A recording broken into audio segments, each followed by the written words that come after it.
Hello દોસ્તો, જય શ્રી કૃષ્ણ. કેમ છો તમે બધા? સ્વાગત છે તમારા બધાનું નિકિતાની રસોઈમાં. આજે આપણે બનાવીશું શિયાળાનું સ્પેશિયલ તુવેર ઠોઠાનું શાક. તો તેના માટે આપણે સર્વપ્રથમ એક પેન લઈશું અને તેમાં 5 થી 6 ટેબલસ્પૂન તેલ એડ કરીશું, સિંગ તેલ. તમે ઈચ્છો તો થોડું તલનું તેલ પણ એમાં એડ કરી શકો છો. આ શાકમાં તેલનું પ્રમાણ વધારે હોય છે. આ આપણે મીઠો લીમડો લીધો છે, તેજ પત્તા અને સૂકા મરચાં, તલ, વરિયાળી અને જીરું.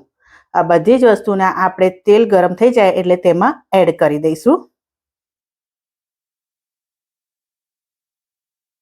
જીરું વરિયાળું સારી રીતે સતળાઈ જાય એટલે તેમાં આપણે તલ એડ કરીશું. તલ શેકાઈ જાય એટલે તેમાં આપણે લીલું લસણ છે તે એડ કરીશું. લીલું લસણ 2 વાટકા ભરીને છે. આમાં લીલા લસણનું પ્રમાણ વધારે હોય છે, તેનાથી શાક સારું લાગે છે. લસણને આપણે અંદર એડ કરીને સારી રીતે અંદર સાતરી લઈશું, તેને શેકી લઈશું અને ચડવા દઈશું.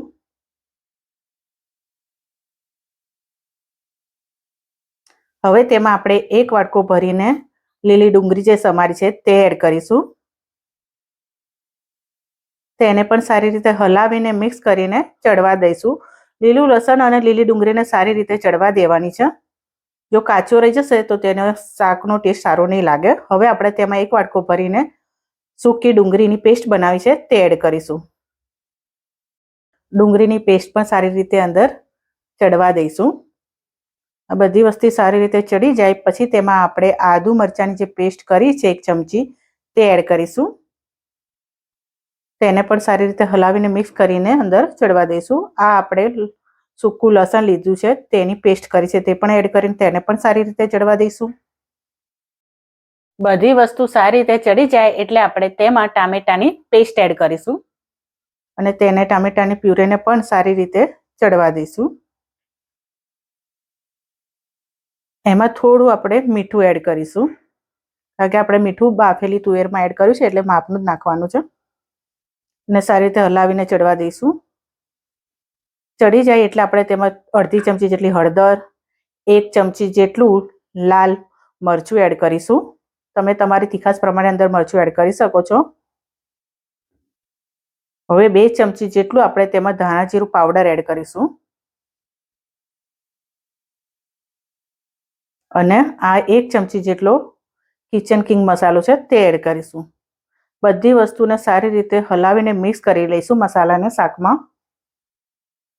હવે થોડી આપણે ગરમ મસાલો લીધો છે 1 ચમચી જેટલો તે એડ કરીએ. હવે આપણે આટલો ગોળ છે તે એડ કરવાનો છે, તેનાથી શાકનો ટેસ્ટ સારો આવે છે, ખટમીઠા જેવો. હવે ગોળને પણ અંદર મિક્સ કરી દઈશું સારી રીતે અને થોડું અંદર આપણે પાણી એડ કરીશું, અડધો પોણો ગ્લાસ જેટલું,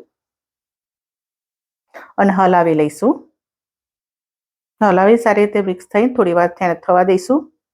ઢાંકીને 10 મિનિટ જેટલું ચડવા દઈશું. હવે જોઈ શકો છો કે શાકમાંથી તેલ છૂટું પડી ગયું છે.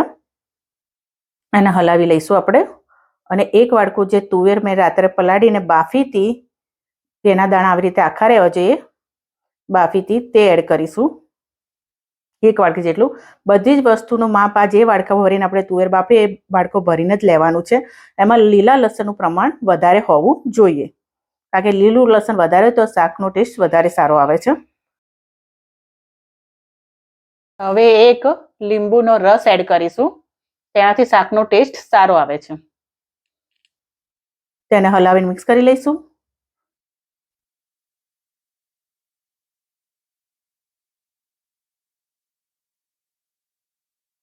હવે તેને ઢાંકીને આપણે 10 મિનિટ જેવું થવા દઈશું. જો છો તમે શાકમાંથી તેલ સરસ મજાનું છૂટું પડી ગયું છે. હવે આપણે તેને હલાવી લઈએ અને મિક્સ કરી લઈએ.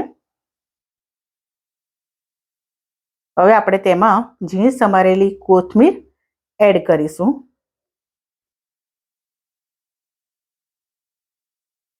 તો તૈયાર છે સરસ મજાનું તુવેર ઠોઠાનું શાક. આ તુવેર ઠોઠાના શાક જોડે તમે બ્રેડ પણ ખાઈ શકો છો અને ઈચ્છો તો ગરમ ગરમ રોટલા પણ ખાઈ શકો છો. તમને લોકોને મારી આ રેસીપી ગમી હોય તો મારી ચેનલને લાઈક કરજો, શેર કરજો અને સબસ્ક્રાઈબ કરજો. અને આવી બીજી નવી રેસીપીની માહિતી જાણવા માટે બાજુમાં બેલ આઇકન બટન આવે તો પ્રેસ કરજો.